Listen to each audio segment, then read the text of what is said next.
ones that we love. And it's something that happens. Maybe it's something when Yeshua said that, a prophet isn't honored in his hometown. But the attribute of God, one of the attributes of God, when he speaks on the mountain of his attributes, one of them is long suffering. That's a whacked out English word. Because who wants to suffer for a really long time?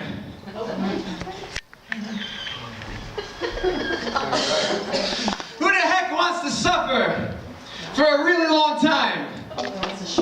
Long suffering. Whoever thought of the English language, couldn't they thought of a better word for something that means patience?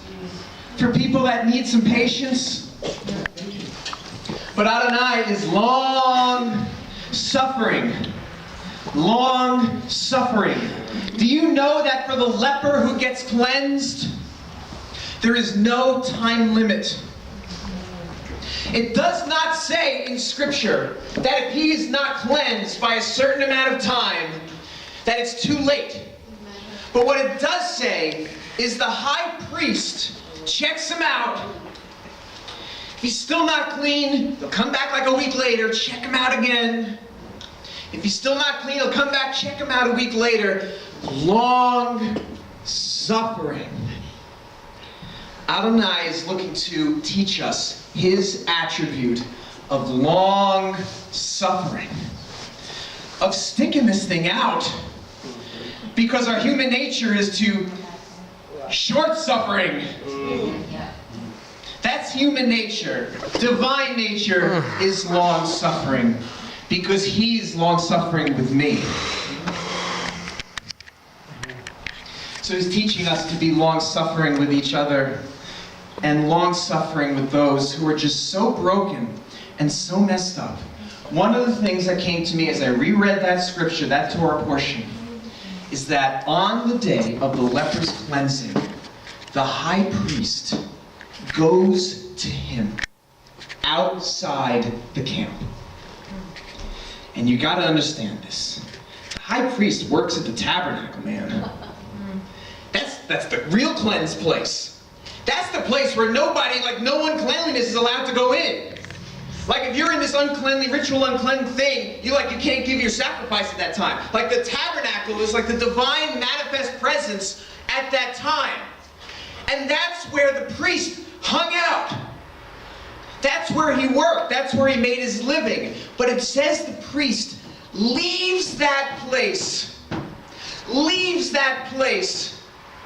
and goes outside the camp to visit the leper on the day of his cleansing.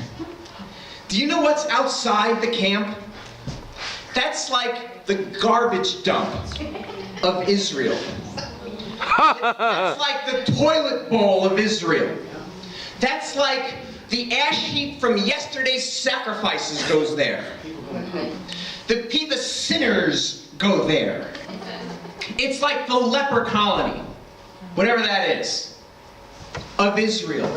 And the high priest leaves his place. Hello, Yeshua.